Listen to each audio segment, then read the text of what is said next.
अब आर्थिक तूफान आने वाला है। क्यों? क्योंकि अमेरिका ने ईरान पर आक्रमण किया और ईरान ने हॉर्मुज स्ट्रेट को बंद कर दिया। हॉर्मुज स्ट्रेट को बंद करने का मतलब दुनिया का 20% तेल 20% तेल का सप्लाई खत्म। इसका नतीजा आने वाले समय में महंगाई आसमान तक। आपने अपनी जिंदगी में ऐसी महंगाई नहीं देखी होगी। फिर से दोहराता हूं, जो आने वाला है 3-4 महीने में ऐसी महंगाई आपने अपनी जिंदगी में नहीं देखी होगी। दूसरी चीज, खाद। किसानों को खाद नहीं मिलने वाला है। तीसरी चीज, गैस का सप्लाई खत्म होने जा रहा है। केरोसिन, सारा का सारा बंद होने जा रहा है। और जो आपकी रक्षा करता था, इसको फाड़ के नरेंद्र मोदी ने फेंक दिया है। तो अब आर्थिक तूफान का नतीजा अंबानी अदानी को नहीं लगने वाला। वो अपने महलों में बैठे रहेंगे। अब सीधा का सीधा आर्थिक तूफान आपके घर में आ रहा है। क्यों? क्योंकि नरेंद्र मोदी ने इसको खत्म किया और जो आपको रक्षा करता था उसको उन्होंने हटा दिया। अब पूरा का पूरा झटका किसानों को लगने वाला है, युवाओं को लगने वाला है, मजदूरों को लगने वाला है, माताओं बहनों को लगने वाला है। और नरेंद्र मोदी क्या कहता है? कहता है विदेश मत जाओ, और फिर अपने जहाज तोड़ के विदेश चला जाता है।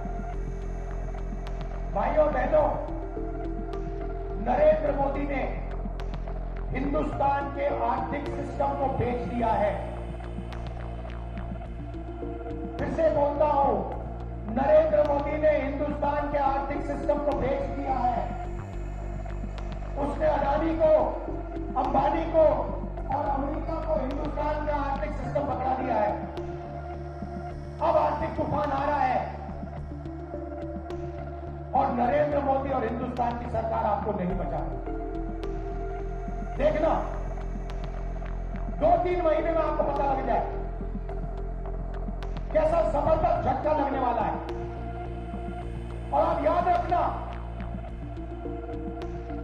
नरेंद्र मोदी कहेगा, आपसे कहेगा, रोएगा, जैसे कोविड के समय रोया था, जैसे नोटबंदी के समय रोया था, रोएगा और कहेगा मेरी गलती नहीं है। और मैं आपको बता रहा हूं कि गलती सिर्फ नरेंद्र मोदी, अमित शाह और आरएसएस की है, क्योंकि इन्होंने इसको खत्म किया। देख लेना, 1 महीने के अंदर टीवी में आएगा नरेंद्र मोदी, रोएगा, हाथ जोड़ेगा, जैसे नोटबंदी में कहा था मुझे लटका देना फांसी से। नोटबंदी उसने की, आपसे पैसा उसने छीना, आपके घर से पैसा उसने छीना और फिर आके हाथ जोड़ दिए और कहा कि मुझे लटका देना फांसी पे अगर काला धन नहीं खत्म हुआ। काला धन खत्म हुआ। उसके बाद कोविड के समय वही बात की, मजदूरों को मरवा दिया, घर भेज दिया, लॉकडाउन कर दिया और अरबपतियों का लाखों करोड़ रुपए कर्जा माफ कर दिया।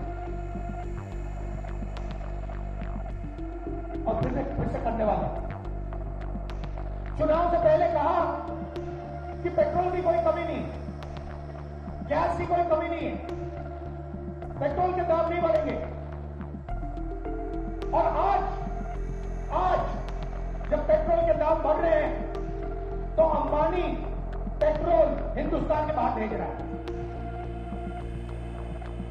अंबानी रूस से पेट्रोल खरीदता है और बाहर बेचता है। और अंबानी फंडिंग उस पेट्रोल के पैसे से करता है। ये सच्चाई है। रास्ता क्लियर है, रास्ता दिखाया गया है पहले।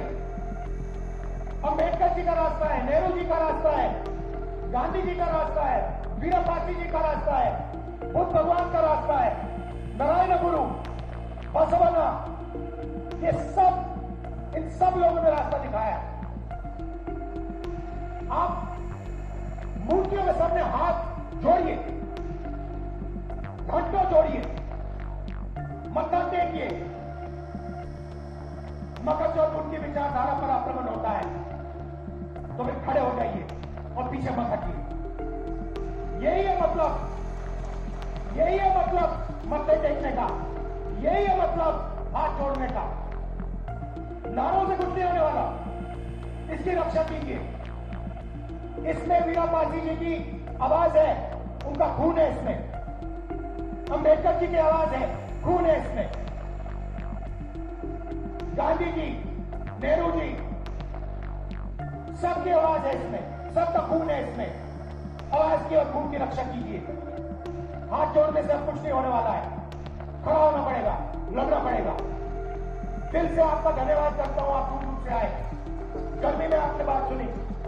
मगर अब जब आप घर जाओगे, जब ये आरएसएस के कार्यकर्ता आपके सामने आएंगे, नरेंद्र मोदी की बात करेंगे, अमित शाह की बात करेंगे, उनसे आप सामने उनको कहो कि आपका प्रधानमंत्री गद्दार है, आपका होम मिनिस्टर गद्दार है, आपका संगठन गद्दार है, आपने हिंदुस्तान को बेचने का काम किया है, आपने हमारे संगठन, आपने हमारे संविधान पर आक्रमण किया है, आपने अंबेडकर जी पर आक्रमण किया है। प्रभातखबर.com, विश्वास वही, रफ्तार नहीं।